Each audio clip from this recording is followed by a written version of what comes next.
بسم الله الرحمن الرحیم. ټولو اوریدونکو ته سلامونه.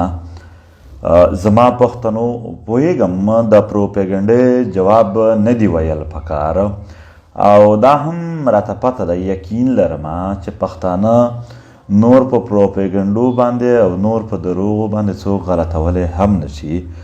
البته په دې نیت باندې چې زموږ ملګري د چا سره خبرې کوي نو د ځینې خبرو چې د دوی سره ښه واضح معلومات وي. یو وړښته د پېښور د محکه کې د پښتنو یو لوی زیان او یو لوی عالمیا په بل اړخ باندې چې د هغې نفس د پښتنو په منځ کې یووالی او یو اتفاق ته لاره جوړېدله، نو د ریاستي ادارو د دوی د خلکو لخوا پروپاګاندا یا ځینې خلک پوهېدو نه د دې د وجې یا ځینې خلکو قصدن داسې ماحول جوړولو چې دلته د پښتنو په خپل منځ کې بد اعتمادي جوړې شي. نن به د داسې یو څو خبرو په حواله سره زه ستاسو سره خبره کوم. یو دا چې پی ټي ایم د یو ګوند یا د بل ګوند د ماتولو یا د کمزوري کولو دپاره راوتې دی. دوم به په دې خبره کوم چې دوه درې عکسونه چلیږي چې آیا دغه څه حقیقت لري. دریم دا چې پی ټي ایم آیا د موجوده یا د تیر حکومت برخه دی یا نه دی، یا د دوی کردار څه دی په دې کې. او څلورم دا چې د مختلفو ګوندونو سره د پی ټي ایم رویات څه ده او ولې. محترمو، ګوندونه پارلماني سیاست کوي. اول په دې خبره کوم چې د ګوندونو پی ټي ایم کمزوره کوی هم شي که نه.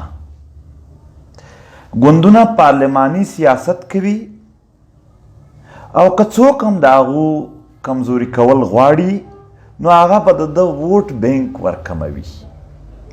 کله چې د یو ګوند ووټ بینک کم شي، دوی په هغه سیالي کې ناکام شي، نو د دوی دپاره خپل پارلماني سیاست ډیر مشکل شي. ځکه د پاکستان اسټبلیشمنټ هم چې کله د یو ګوند کمزوري کول غواړي یا پورته کول غواړي نو دوی په ووټ کې د دوی کمای یا غلا کول یا زیاته کول په داسې اندازو کې د دوی سره چلند کوي.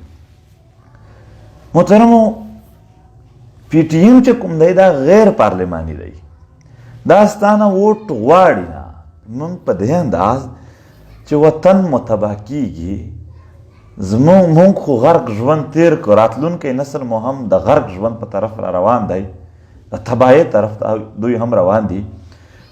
او د پښتنو په منځ کې د بې اتفاقۍ یو عنصر دا هم دی چې دوی د یو بل سره د ووټ په بنیاد اختلافات لري. نو پی ټي ایم د سره د دې ځای نه سایډ ته شو چې موږ ووټ نه غواړو، راځئ ټول په مشترکه په یو پلیټفارم باندې د دغې وطن د امن، د دغې وطن د حقونو د دفاع دپاره مزاحمت وکړو. پی ټي ایم یقین لري چې د دنیا په ټولو پارلمنټونو نه هم زموږ د قام خپل اتحاد مضبوط دی. که موږ قامي اتحاد وو، موږ خپل امن راوستلی شو. موږ ته د جنګ ډیره لویه مسله ده. او که زموږ قامي اتحاد نه و نو یو څوک هم په دنیا کې داسې نشته چې هغه به راځي او زما امن به جوړوي. ولې د دوی خو ګټې دلته په جنګ کې دي. نو د دې دپاره موږ غیر پارلماني سیاست یعنی مزاحمت غوره کوو. یعنی د هر ګوند تن هغه راتللی شي په پی ټي ایم کې د خپل وطن د امن دپاره، د خپل وطن د حق دپاره مبارزه کولی شي. چې کله هم الیکشن راځي یا کله هم د دوی داسې څه کیسه وي نو دی خپل ګوند ته ووټ اچولی شي. پی ټي ایم خو ووټ نه ځینې غواړي، نو لهذا پی ټي ایم د یو ګوند هم د کمزوري کولو دپاره نه دی او نه داسې څه کار د ده سره آپشنز موجود دي چې ویې کړي. خو بیا به څوک دا هم وایي چې که پی ټي ایم پارلماني سیاست نه کوي نو د پی ټي ایم څو کسانو په 2018 کې الیکشن ولې وکړو چې دوی په هغه کې ځینې پاس هم شول ځینې فیل شول. محترمو هغه الیکشن د پی ټي ایم له اړخه نه و، نه پی ټي ایم ټیکټ ورکړی و، نه پی ټي ایم امیدواران درولي وي. او موږ چې د دومره خبرې کوو هر څه موجود دي. زما یو خبره هم څوک خو راواخلی چې دا وګوره تا کمپین کړی وی حمایت، هغه د هغو آزاد امیدوار په حیثیت باندې کړی و او په هغه وخت کې زمونږ آیین نه و جوړ، ځکه هم چې ډایرکټ تازه زمونږ پی ټي ایم جوړ شوی و، څه داسې منظم نه و چې موږ منظم شو آیین مو جوړ کو. د پی ټي ایم په آیین کې واضح ولیکل شول چې هیڅ د پی ټي ایم عهدیدار به الیکشن ته نه ودرېږي، او که څوک ودرېدله هغه به نور د پی ټي ایم هیڅ عهدیدار نه وي پاتې، دی به د پی ټي ایم عهدیدار نه وي. په دې نه پس داسې ملګري چې هغو خپل یعنې پارلماني سیاست کول غوښتل، هغو ځان له ګوند جوړ کو محسن او د ملګرو، او پی ټي ایم په خپل ځای په هغې غیر پارلماني حیثیت باندې پاتې شو. نو لہذا هغه په آزاد حیثیت کې شوي وو او د پی ټي ایم له اړخه نه شو. خو په راتلونکي کې د دغې د مخنیوي دپاره پی ټي ایم په آیین کې دا باقاعده ولیکل چې داسې نه چې زمونږ د پښتنو مختلف ګوندونه هغه دا یره دوی ته محسوسه شي چې که دلته دوی زمونږ سره مقابله ته راوتي دي، مونږ خپلو پښتنو ته مقابله ته نه یو راوتي. البته په دې خاوره باندې چې چا جنګ راوړی دی هغې مقابله ته ډېر واضح او ډېر یعنې په ډګر باندې راوتي هم یو، او د هغو کوم د خپلو ټولو پښتنو نه دا هیله ضرور کوو چې راشئ مرسته مو وکړئ، ځکه هم چې دغه قامي کار دی چې موږ او تاسو یې په شریکه وکړو. محترمو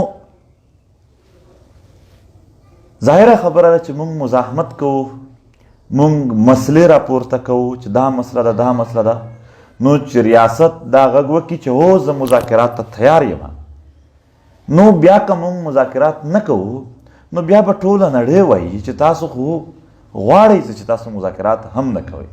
نو د سنجیده مذاکرات دپاره چې کله هم په موږ غږ شوی دی موږ هغې ته ناست یو.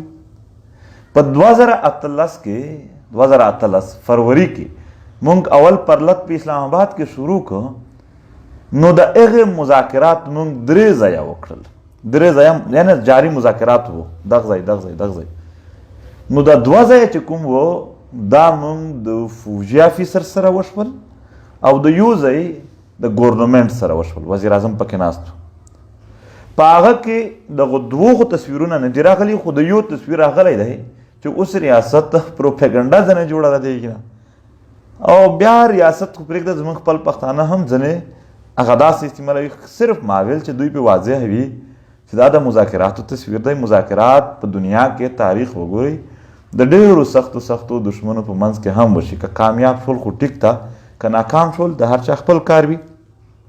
موږ د دغې وطن د تحفظ دپاره هلته هغه ترجماني کړې ده چې والله ډېرو چاته خو چې د زمري زړه ورکړي هم هلته به هغه ډول مخامخ ترجماني کیدی شي نه وکړي، خو زموږ ملګرو موږ ټولو هلته دا وکړله. دوی 1 میاشت زموږ سره یعنې ومنله چې په 1 میاشت کې به موږ دا ټولې مسلې حل کړو. چې کله په 1 میاشت کې مسلې نه شوې حل، نو تاسو یاد ده تاسو ته چې په 8 مارچ باندې د پی ټي ایم د ژوب نه روانه شوله قافله، او په ټول پښتون وطن کې تر نن ورځې پوره یو مزاحمت جاري دی.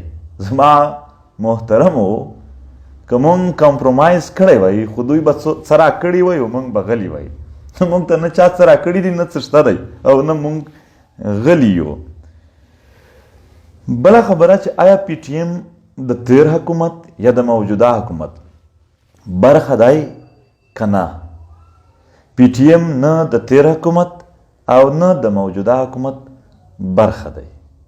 ها البته یو بل تصویر هم، یو تصویر د سیاسي ګوندونو د مشرانو سره کله کله زمونږ چې راشي نو خلک اعتراض پکوي. محترمو یو تصویر چې کوم د پیپلز پارټۍ د مشرانو سره و، هغه هم په کراچۍ کې موږ 24 ورځې درنه کړې وه. دا د هغه په مذاکراتو کې هلته تصویر اخیستی شوی و. ظاهره خبره ده تصویر انکار یره تصویر نغه نه کیږي. موږ سره ناست و البته مهمه دا نه ده، مهمه دا ده چې موږ څه سره ویلي وو. نو هغه مهم د مذاکراتو تصویر و. لهذا دا چې کوم تصویرونه دي دا اتحادونه نه دي. که اتحادونه وای خو موږ به یو ځای تاګ دغو ټولو سره کولی. البته دا مذاکرات دي. باید په دې باندې په دغه نازک وخت کې چې پښتانه راټولیږي، یعنې په دې باندې ځانونه زموږ ټول پښتانه پوهه کړي. یو بل چې پی ټي ایم د موجوده حکومت یا تیر حکومت سره کیسه، نه د تیر حکومت برخه پاتې شوی نه د موجوده، ځکه هم چې پی ټي ایم پارلماني سیاست نه دی کړی. البته ټول پارلماني ګوندونه چې کوم د پښتانه دي پکې، هغو ټولو نه مو د اتحاد هیله ضرور کړې ده. موجوده حکومت ته یا تیر حکومت ته چا هم ووټونه ورکړي دي، ذاتي معامله ده، هغه د پی ټي ایم یا د پی ټي ایم فیصله یا د پی ټي ایم مشوره نه ده. نو لہذا په دې کې دننه د پی ټي ایم چې کوم قامي حیثیت دی هغه واضح دی. او د مختلفو ګوندونو سره رویه، محترمو زمونږ دپاره هر پښتون چې دی په ده مو زړه همدردېږي او دی مونږ خپل ځان شمارو. هغه که په هر ګوند کې دی، هغه که د هرې سیمې دی، هغه که د هرې قبیلې دی. مونږ د یو ملي فکر یعنی خپل یې هم کوو او د ټول کان کې هم کوشش کوو چې ملي فکر خور شي. نو لہذا د دې دپاره که داسې څه اعمال راځي چې یو ګوند ملګري وایي چې که تاسو زموږ اړخ ونیسئ د دغې بل ګوند یې مه نیسئ، یا بل ګوند وایي چې زموږ ونیسئ د دوی ما ونیسئ. لہذا دا مشوره خو باید څوک هم پی ټي ایم ته نه کړي ور، ځکه هم چې په دې کې به پی ټي ایم بیا هغه د قامي اتحاد په طرف چې کوم خلک راټولوي هغه به نشي پوره، او که هغه نشو پوره داسې به هر وخت ذلیله وو، داسې به مو وطن تباه وي، داسې به دماکي کیږي او داسې به خلک ورکیږي، داسې به ایکسټرا جوډیشل کیلینګ وي او داسې به خلک ذلیل وي او خوار به وي. نو لہذا موږ به ټولو ته په برابر سره وګورو. تر اوسه پورې چې چا هم موږ ته دعوت راکړی دی او یوه عوامي کار و، موږ ورغلي یو چې چا نه دی راکړی بیا نه یو ورغلي، خو څوک به موږ ورغواړي یا ورغوښتی به مو شي، څوک په دغه نه کوي، هغه خو هر چا خپل کار دی. خو البته قومي خبره چې چا کړې ده موږ ورته حاضر شوي یو، هر چا ته حاضر شوي یو. دا تفریق مو نه دی کړی چې دا دغه ګوند به یا د دغه ګوند به، نه چې چا هم کوي. او که زموږ سره هم د کام وطن د خبرې دپاره څوک هم ملګرتیا کول غواړي، یعنې په تګ را سره کول غواړي، نو هغو ټولو ته یعنې موږ ویلکم هم دی.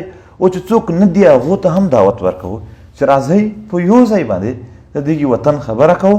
او البته یو بل به دا احتیاط کوو چې کله هم د تحریک په سټیج باندې وو نو چې بیا خپلو پښتنو ته یو بل ته پیغور نه کوو، بلکې هغه الفاظ ادا شي چې په هغه باندې زموږ د ټولو یو ځای تګ کیږي او دشمن ته دا پیغام کله هم لاړ نه شي چې پښتانه تقسیم دي. نو ملګرو دغه وضاحت د دې دپاره نه و چې زما په خپل کام یا په خپلو خلکو باور نشته، دا صرف هغه معلومات و چې تاسو مې پرې کلیر کول غوښتل. نور دا وطن دی زموږ او ستاسو به مبارزه جاري وي، د خپلو قیدیان هم زموږ یو هم نه دی هیر، ټول به راخلاصوو. ورسره به د دغې وطن د میسینګ پرسن نه راواخله، د ایکسټرا جوډیشل کیلینګ د جنګ چې څومره مسلې دي په دغې هکله به هم مبارزه جاري وي، یا د دغې وطن نور حقونه چې کوم دي د دوی وسایل لوټل کیږي یا د دوی ژوند تباه کیږي، په دې باندې به شریکه مبارزه کوو. ستاسو نه دغه هیله لرو چې ټول پښتانه باید د دشمن هر سازش ناکام کو. هغه خلک چې دغې خاوره ته یې جنګونه راوړل موږ یې په وینو کې ولمبولو او ځانونه یې په ډالرو کې پټ کړل، راځئ د هغو پر خلاف یو ځای اواز پورته کړو چې نور زموږ د وطن په وینو اوښکو باندې څوک ډالر ونه ګټي. ډېره مننه، خوشحاله اوسئ.